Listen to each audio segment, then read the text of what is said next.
وحمانت سير رسمي لو داري يقول هاد deegaanka degmada Ceelifeyn dhaarta kadib waxa cod fartaaga doortay maayirka iyo maayirka xigeenka degmadaasi ay yeelan doonto waxaana uu tartamay 4 xubnood iyagoo u kala tartamayay maayirka iyo maayirka xigeenka waxaana codka dheeriya ku guuleystay Maxamed Aadan Digaalo oo helay 6 xildhibaan oo ka tirsan golaha deegaanka degmadaasi Ceelifeyn waxaana sidoo kale loo doortay maayirka xigeenka degmada Ceelifeyn Maxamed Jaamac Liibaan oo xilkaasi hore u hayay galfadhigan oo ay u dhamaayeen 12 xildhibaan ee ka soo baxay degmada Ceelifeyn ayaa sidaas lagu ansixiyay maayirka iyo maayirka xigeenka loo doortay degmada Ceelifeyn Maxamed Aadan Digaalo iyo Maxamed Jaamac Liibaan Hindi waxay si wada jir ugu mahad celiyeen xildhibaanadii golaha deegaanka waxayna sheegeen inay hadafkoodu yahay sidii ay deegaankooda wax ugu qaban lahaayeen warmaayirkii degmada waxa ku guuleystay Maxamed Aadan Digaale sidaas cod aqlabiyada ku hela maayirka xigeenkiina waxa ku guuleystay Maxamed Jaamac Liibaan Hindi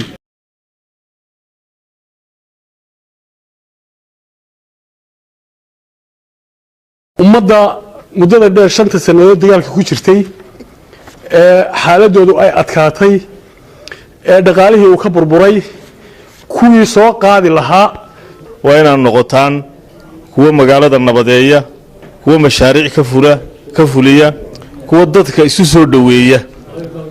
ayaanu idinkula dardaarmaynaa inaan noqotaan tiim wada shaqaynaya oo reer Ceelifeyn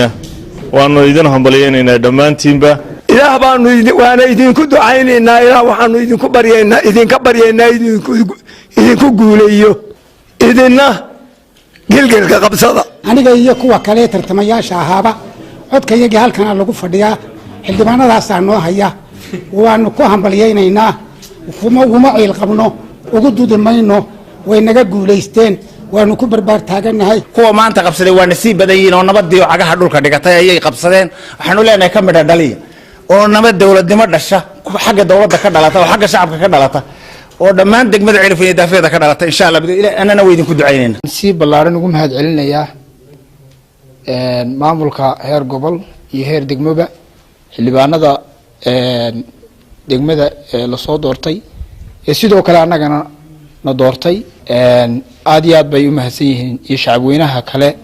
ee reer Ceelifeynba kulay waxaad moodaa maanta waan ugu daayarahay laakiin insha Allah uma karti yaraan doolo waxaan rajaynayaa bismillah in ilaahay la qabto waxaanu ka shaqeyn doonaa si isku mid ah horumarka iyo nabadgelyada bulshada reer Ceelifeyn waxaan noqon doonaa kuwii degmadooda aan ka xoogsan ee u xoojiya ma noqon doono maanta laga bilaabo asxaab mana noqon doono xildhibaano reer soo doorteen ama mas'uuliyiin reer soo doorteen laakiin waxaanu noqon doonaa mas'uuliyiin qaran waxaan leeyahay aad iyo aad ba u mahadsantihiin 5 iyo 6 baynu kala ahayn midun bay raacdaa caloosii waxaan leenahay waa mahadsantihiin kii noo codeeyay iyo ka noo codeynba waxaan maanta ballan aan u nahay maayirka xigeenkii degmada baan u ahay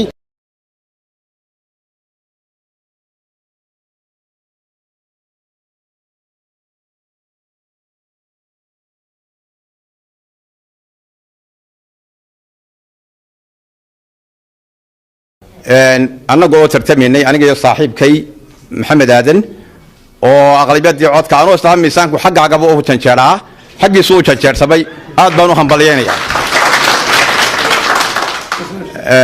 waana wada shaqeyn wacan iyo hambalyo anigu waxaan u tartamiyay gudoomiye ku xigeen walaalkay Maxamed baan la tartamiyay runtii wuxuu iska kooban darteed midka yara dhulucda ina dhex joogay sidii la dhuuda hadii xaqiisu u batay oo ugu hambalyeynaya gudoomiyaha gobolka Sanaag injineer Axmed Cismaan Xasan iyo taliyaha qaybta gobolka Sanaag iyo sidoo kale gudoomiyaha maxkamadda rafcaanka ee gobolka oo iyaguna hadallo ka jeediyay ayaa hadallo dardaaran uga jeediyay maamulka cusub ee loo doortay degmada Ceelifeyn iyagoo ku dheeraaday inay ilaaliyaan nabadgelyada iyo xasilloonida kana shaqeeyaan nabadda anigoo ku hadlaya magacii golihii hore deegaanka aad iyo aad ban maanta u hambalyeynaa u soo dhaweynaa golaha cusub halka lagu dhaariyay degmada Ceelifeyn waxay u baahan tahay dad duco qaba oo u hawlgala sidii nabadgelyo taama looga heli lahaa waxaan idinku guwaabinayaa qoladiina iminka golaha deegaanka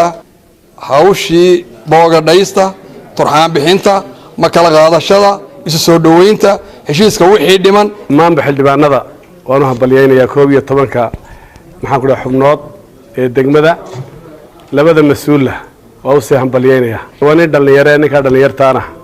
كل ديق عصب باكو شراء والله ما نقدر يرى ديق عصب باكو شراء ديق عصبنا لا شقيه أيوة باهين وحين نوجه الريانة وين هراء نوجه هذا الليو وأنا بتقلي داس هدينا بتقلي الله حيو وحكي استابو كوه جاجيه بتقلي هدي اللي وايو ده واحد كله هرمر كان كشجع إن اللي قاعد كريمايو درو جام محمد كبر أفريقيا عيلفين